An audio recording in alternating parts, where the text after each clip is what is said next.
convido então os irmãos esta noite para vermos um versículo do capítulo 12 do livro de Provérbios.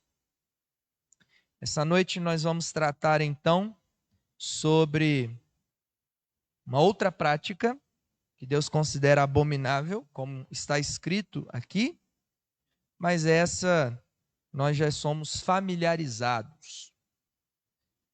De modo que então a maneira como eu vou tratar dessa prática essa noite será um tanto diferente.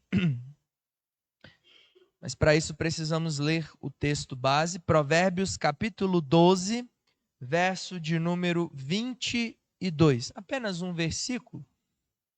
Eu estarei lendo uma vez e depois peço que todos juntos, para fixarmos este versículo na nossa mente. Provérbios 12, 22, a palavra do Senhor nos diz: os lábios mentirosos são abomináveis ao Senhor, mas os que agem fielmente são o seu prazer. Mais uma vez, os lábios mentirosos são abomináveis ao Senhor, mas os que agem fielmente são o seu prazer. Vamos falar sobre a mentira. E a primeira figura de ficção que que me despertou para trazer como exemplo, e talvez uma figura muito conhecida de muitos no tempo em que éramos como os nossos pequeninos, é aquele personagem chamado Pinóquio, daquele filme muito antigo, Walt Disney. Todo mundo conhece a história, mesmo quem não se lembra muito. É a história de um velho que tinha vários bonecos, então ele tinha uma marionete, e essa marionete ganha vida, e o seu desejo é ser um menino de verdade. Porém, todas as vezes que ele mentia, todas as vezes que ele proferia lábios mentirosos, o seu nariz crescia, e isso colocava em muitas situações complicadas. E além do fato da mentira levar ele a crescer o nariz, quando em alguns momentos a fada que lhe deu vida aparecia, ele também tentava se esconder dela, ele não se mostrava fiel ao compromisso que ele fez com ela. Não, eu vou ser um menino temente, eu vou fazer aquilo que é certo para que eu então possa me tornar um menino de verdade. E a não fidelidade dele o levava a proferir mentiras que o levavam ao seu nariz de pau crescer. Só que aqui o que Salomão está nos ensinando é que o trato de Deus para com os lábios mentirosos é muito pior do que simplesmente o nosso nariz crescer até uma determinada proporção. Quão fácil seria, né, se assim o fosse? Mas Salomão ele é claro em dizer que os lábios mentirosos, ou seja, a mentira, a prática da mentira por parte daqueles que a executam, é considerado abominável para Deus. Mas o que nós vamos ver esta noite não é o porquê a mentira é algo abominável. É porque eu creio que nenhum de nós teria dificuldade com isso. Mas o meu objetivo essa noite é mostrar que uma razão do porquê os lábios mentirosos é algo que Deus considera como tão abominável, detestável, é que todos os nossos inimigos, os nossos principais inimigos, que a Bíblia nos revela quem são, eles têm envolvimento com a mentira, com essa prática abominável. Então, essa noite nós vamos analisar a relação da mentira com esses três inimigos: o diabo, um coração depravado e um mundo que jaz no maligno, um mundo desviado. O diabo, Satanás, a depravação de um coração, o pecado ou a carne, e nós vamos ver também o próprio mundo que está desviado. E como que cada um desses inimigos, eles se relacionam com a mentira. Nós vamos ver que o diabo ou Satanás, ele foi o primeiro mentiroso. Nós vamos ver que o nosso coração depravado, ele é de todos os inimigos o que causa o maior estrago. e nós vamos ver que o mundo que jaz no maligno é o que tem o maior alcance na propagação da sua mentira. E nós vamos ver, através de alguns textos da Bíblia, como que cada um desses inimigos se relaciona com aquilo que Deus considera abominável. Primeiro, o próprio diabo, Satanás, ou antiga serpente. Isso já nos é apresentado desde o início, desde Gênesis, não é verdade? Como que o pecado ele entra na humanidade por uma ação rebelde de Adão e Eva, sim, mas sendo alvos de uma armadilha de Satanás, que buscou falar com eles na forma de uma serpente. E a maneira como ele criou um ambiente propício para que eles caíssem, para que eles desobedecessem, para que eles fossem rebeldes, foi por meio da mentira. Está lá em Gênesis 3, 1 a 5. Mas a serpente, mais sagaz que todos os animais selváticos que o Senhor Deus tinha feito, disse à mulher: é assim que Deus disse? Não comereis de toda árvore do jardim?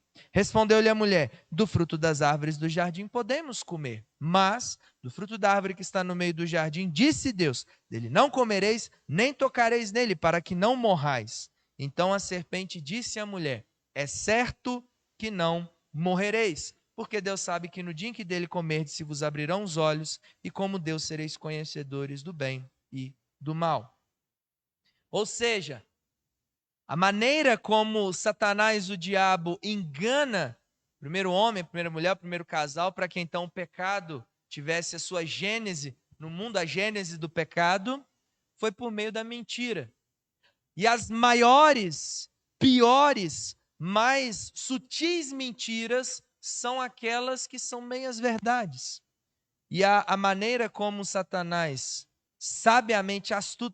astutamente, sagazmente convenceu Eva e depois dando fruto a seu marido, Adão, não foi com várias teses, com uma roupagem, com um tratado, com coisas muito extravagantes. Não, ele simplesmente pegou a afirmação declarativa de Jesus: é certo que morrereis. E ele acrescentou uma palavra. E esse acréscimo de palavra fez toda a diferença. Quem estava aqui hoje pela manhã na classe de adultos, na escola dominical, nós vimos, começando a ver sobre a Igreja Católica, que o maior problema do ensino, da doutrina da Igreja Católica, não é o que eles afirmam à luz das Escrituras, mas é o que eles acrescentaram ao longo da história. E a Bíblia é clara em dizer que não há necessidade de acrescentar ou retirar nada. No momento em que você acrescenta, já não é mais palavra de Deus. E Jesus, para deixar muito claro aos seus discípulos o quão astuto é o diabo, ele não só foi astuto lá com o primeiro homem e a primeira mulher, mas até hoje ele tem sido astuto. E ele usa a mesma estratégia, mas ela é tão eficaz que ainda hoje nós caímos nela. Não é verdade? Só um homem que nunca caiu nos engodos da antiga serpente, o próprio Senhor Jesus. Então ele tinha toda a autoridade para, em João 8,44, ele fazer essa declaração aos seus perseguidores que se diziam filhos de Abraão: vós sois do diabo, que é vosso pai, e quereis satisfazer-lhes os desejos. Ele foi homicida desde o princípio e jamais se firmou na verdade, porque nele não há verdade. Quando ele profere mentira, fala do que lhe é próprio, porque é mentiroso e pai da mentira. E poderíamos também conectar com outro texto, em que um dos discípulos de Jesus diz: o pai da mentira é o diabo. Então, todas as vezes que nós praticamos esse ato, que é a mentira, isso é abominável ao Senhor também, porque nós estamos agindo, nós estamos imitando o primeiro mentiroso na história, Satanás, o diabo, a antiga serpente. Então isso é abominável aos olhos de Deus e é por isso que o diabo é abominável para Deus, é detestável. E é por isso que ele é um dos nossos inimigos. Tudo que ele mais quer é nos afastar de Deus, que é a verdade, por meio das suas mentiras. E ele é bom em fazer isso. Mas além de nós termos o diabo como um dos nossos inimigos, e ele tem esse envolvimento com a mentira ao ponto dele ser tido tanto por Jesus e por um de seus discípulos como o pai da mentira, e aqui ele vai mais além, Jesus fala, ele sempre foi mentiroso. Quando ele mente, ele fala do que é próprio da sua natureza, é o que está na sua identidade. Se o diabo mostrasse a sua carteira de identidade, já está escrito lá, mentiroso, desde o início. Mas nós temos outros inimigos. E um outro inimigo que nós temos, que é ainda mais poderoso, porque se você acha que dos nossos inimigos o diabo é o mais poderoso, então eu tenho uma notícia que vai fazer você repensar. A própria Bíblia fala que se nós resistirmos ao diabo, ele fugirá. Mas a Bíblia fala que a aparência do mal, que brota da cobiça, do desejo do nosso coração enganoso, ela é tão mais destrutiva que o diabo, que a Bíblia fala, fuja.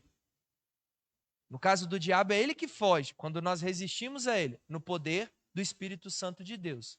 Mas a maldade que brota de um coração depravado é tão mais forte e poderoso que a Bíblia fala, fuja da aparência do mal, não é nem do mal, da aparência do mal. E nós vamos ver como que, de fato, o nosso coração, ele também se relaciona com a prática da mentira. E nós podemos ver isso em dois textos. Um primeiro está no Salmo. Davi, no Salmo de número 5, verso de número 6, ele diz, olha como que Deus lida com aqueles que dão vazão ao seu coração enganoso, aqueles que dão vazão ao seu coração mentiroso. Tu destróis os que proferem mentira. O Senhor abomina ao sanguinário e ao fraudulento. Aqui, Davi ele nos ensina que para Deus a prática da mentira ela está em o mesmo pé de intensidade do tamanho do estrago, do tamanho da pecaminosidade, daquele que é o sanguinário, ou seja, o violento que pratica e tem prazer na violência, e o fraudulento. E como já vimos no domingo passado, o detestar de Deus não está na prática, mas naqueles que praticam, porque nós temos no último livro da Bíblia, em Apocalipse, no capítulo 22, o destino de todos aqueles que são alvo do detestar de Deus. E um desses grupos, adivinha, são os mentirosos. Isso está no verso de número 15 do capítulo 22. Último capítulo do último livro da Bíblia, onde ali João, na sua visão, ele diz, fora ficam os cães, os feiticeiros, os impuros, os assassinos, os idólatras e todo aquele que ama e pratica a mentira. Não é apenas o mentiroso, não é apenas aquela pessoa que conta uma mentirinha e está tudo bem. Não que a mentirinha não seja um pecado, é um pecado. Não existe mentirinha que não ofenda a Deus. Mas aqui, ele vai mais além, ele diz que o mentiroso, ele não só conta mentirinhas, mas ele ama mentir. Ele pratica a mentira. Não é um acidente, é uma constância. Faz parte do seu respirar. Mentir. Por quê? Porque essa pessoa, ela vive segundo o seu coração. Ela vive segundo as práticas da cobiça, do desejo perverso, caído, depravado de um coração que está em rebeldia com o Senhor. Eu não estou dizendo que todo aquele que mente está nesse estado.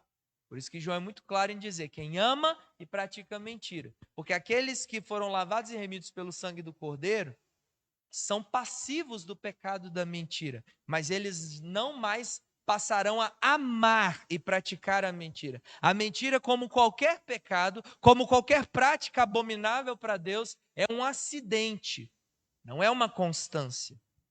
E é por isso que o próprio coração depravado, o nosso próprio eu, é também um alvo desse detestar de Deus, porque se relaciona com a prática da mentira. Não somente o diabo, ou Satanás, ou a antiga serpente, o primeiro mentiroso na história, não somente o nosso coração, que tem um poder de estrago maior do que o próprio diabo, mas em terceiro e último lugar, nós temos um outro inimigo.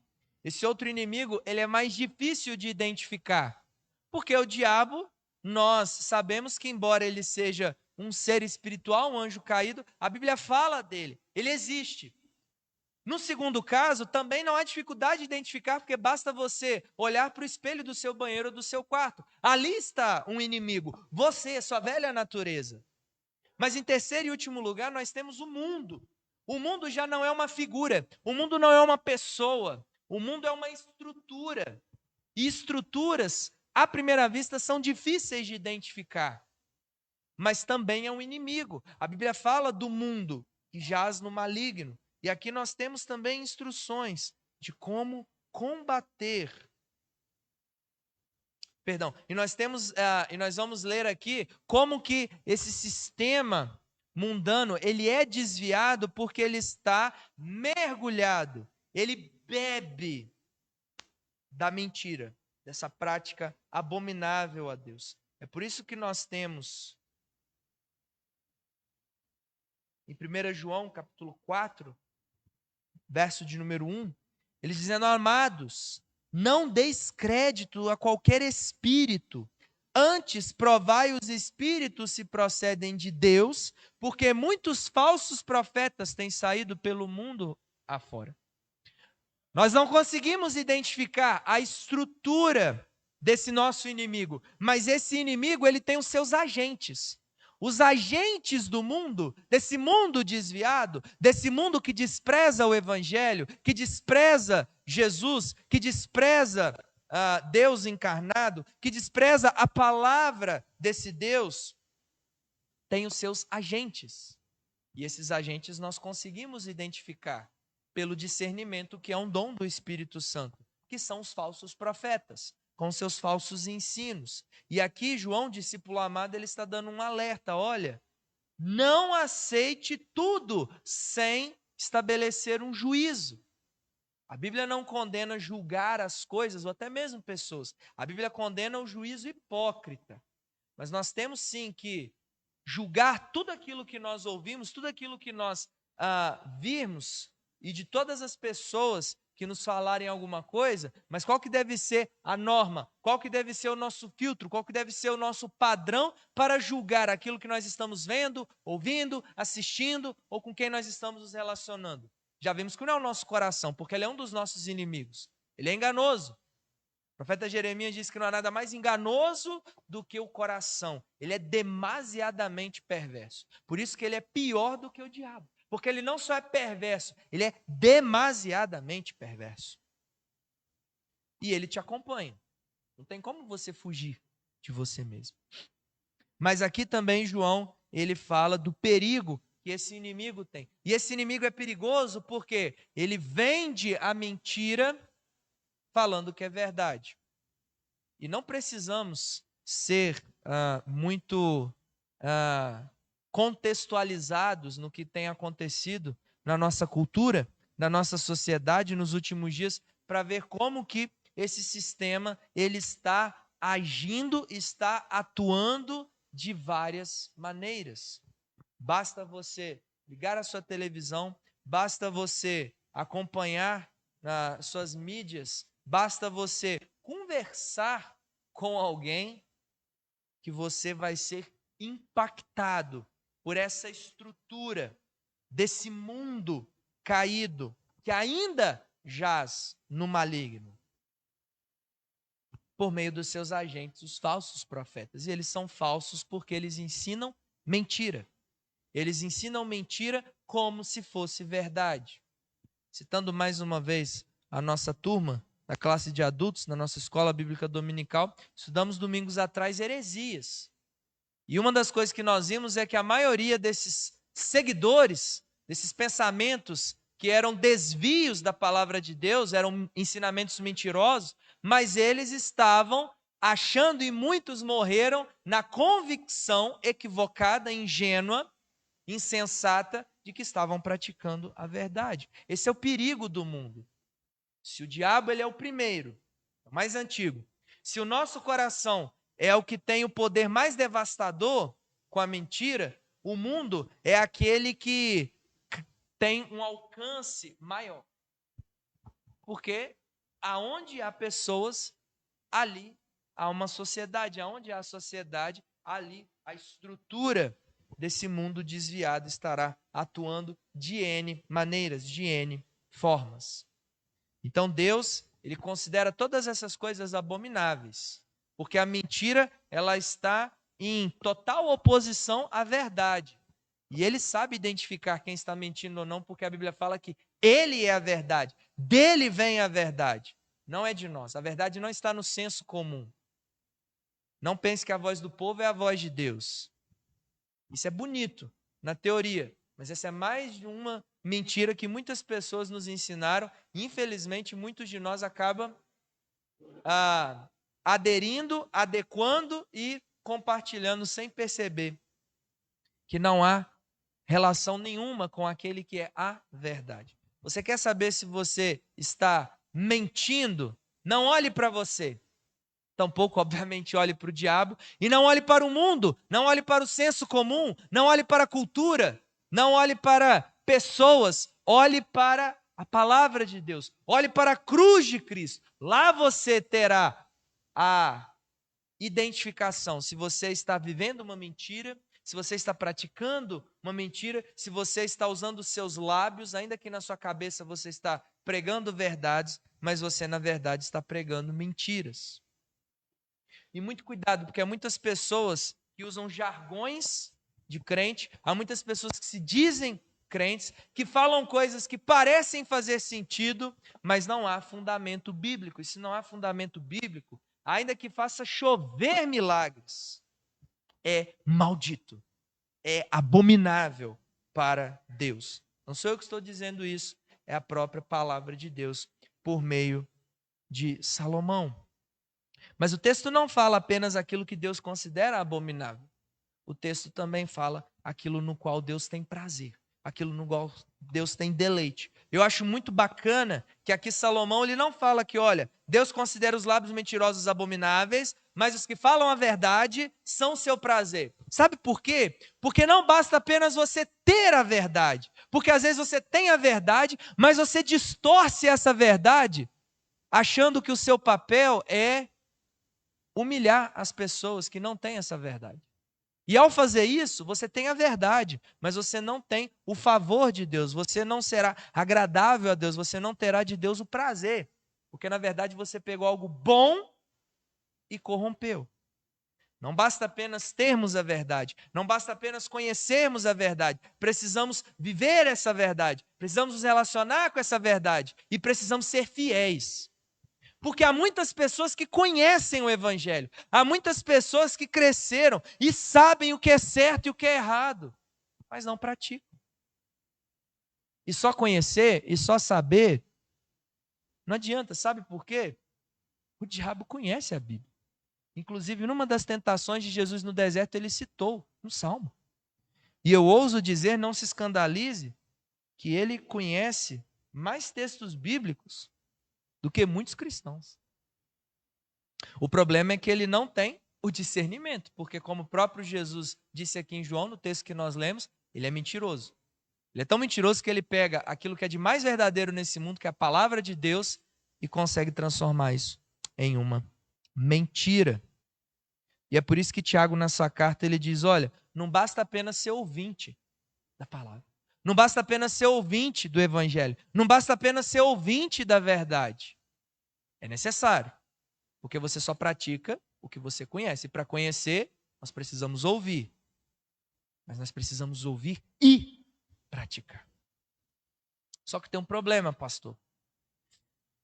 Nós lemos isso no Salmo, né, agora há pouco, quando o salmista fala, todos são mentirosos. Ou seja, o salmista está dizendo que, por mais que você queira Não, eu não quero mais ser mentiroso. Olha, a partir de agora eu vou ser bonzinho, assim como o Pinóquio, eu não vou mais mentir, eu vou ser uma pessoa de verdade. Você não consegue. Na verdade, você não quer. A única forma de fazer com que o ser humano deixe de ter prazer em proferir mentira com os seus lábios, deixe de amar a mentira, deixe de imitar o diabo, que é o primeiro mentiroso, deixe de ser escravo do seu coração, que é demasiadamente corrupto e perverso, deixe de ser engodo dos falsos ensinos e profetas desse mundo desviado, é quando a verdade, ela, uma vez pregada na cruz, ela também é pregada no seu coração. E aí você morre para nascer de novo. É Cristo, é o Evangelho. Primeiro, a palavra tem que vir até nós, para depois nós vivermos a palavra da verdade. Assim como no final da história do Pinóquio, ele vira um menino de verdade. Mas ele não vira um menino de verdade porque ele simplesmente queria viver um menino de verdade. Ele vive um menino de verdade porque ele passa a conhecer, ele ouve a verdade. E então, ao praticar, ele se torna um menino de verdade. Nós não precisamos nos tornar meninos de verdade, mas nós precisamos sim ser novas criaturas. E não é você que deseja acordar um dia e falar: eu quero nascer de novo, eu quero viver agora a verdade, eu não quero viver na prática da mentira, não. Porque senão você está mentindo para você. Você está dando ouvido ao seu coração enganoso. Não há como nós nascermos de novo. É Deus que nos torna novas criaturas em Cristo Jesus. É por isso que precisamos da verdade do Evangelho. Sem a verdade do Evangelho, você pode se esforçar, você pode ser uma pessoa boa, você pode ser uma pessoa agradável, você pode ser a melhor pessoa para receber, pessoas na sua casa e tratar muito bem. Você pode ser até um ótimo exemplo na igreja em tudo. Mas se a verdade, uma vez pregada na cruz, que se encarnou, ela não estiver pregada no seu coração, um novo coração, que te transformou numa nova criatura, que te deu uma nova vida, você está se enganando. E você está sendo alvo de ser abominável para Deus, detestável. Mas se você recebe o Evangelho, se você já recebeu o Evangelho que é Cristo, então você recebeu a verdade. E essa verdade, como acabamos de cantar, ela já venceu. Ela não vencerá, já venceu. Nós não venceremos, nós já somos mais que vencedores, porque lutamos batalhas que Cristo venceu. É Ele que venceu o diabo na cruz. É Ele que esmagou a cabeça da serpente. É Ele que amarrou o valente. É Ele que, ao nos dar um novo coração, agora esse novo coração não é demasiadamente corrupto ou perverso. Ele ainda nos engana, ele ainda comete pecados, mas agora ele é transformado. E diariamente ele é transformado por aquele que um dia todo olho verá, toda língua confessará, e os anjos e a criação, e todos clamarão: santo, porque é Ele que nos torna santos. E ser santo é cada dia mais e mais ter um coração purificado. E também em Cristo Jesus nós vencemos o mundo, porque hoje esse mundo jaz no maligno, mas, como a própria palavra de Deus, a criação, ela geme pela ardente expectativa da volta de Jesus, porque quando ele voltar, ele também, como eu ouvi de um pastor presbiteriano já falecido, muito bonita essa expressão. Ele fala que o cristianismo ele é distinto de qualquer outra filosofia e religião, porque o cristianismo não só promete ressurreição de almas, ressurreição de corpos, mas também uma ressurreição do mundo. O mundo será ressurreto, o mundo será redimido, não por mim e não por você, mas por aquele que é a verdade, o Verbo de Deus. Um dia ele voltará, e quando ele voltar, toda a criação será redimida, que é o que nós acabamos de cantar. E todos clamarão, todos adorarão, todos exaltarão: santo, santo, santo, exaltado és. E você, já foi alvo da pregação da verdade no seu coração? Ou essa verdade só foi pregada na sua mente, mas ainda não desceu para o coração? Ou essa verdade acabou de chegar nos seus ouvidos hoje. Esse é o primeiro passo, mas não é o suficiente. Ainda é necessário que ela chegue até o seu coração. E no momento em que essa verdade é pregada no seu coração, meu irmão, ao invés de sermos abomináveis ao Senhor, ao invés de sermos detestáveis, teremos nele prazer, porque teremos o Filho. E quem tem o Filho é agradável a Deus. Quem tem o Filho recebe do Senhor deleite. Quem tem o Filho é amado por Deus. Quem tem o Filho tem no Senhor prazer.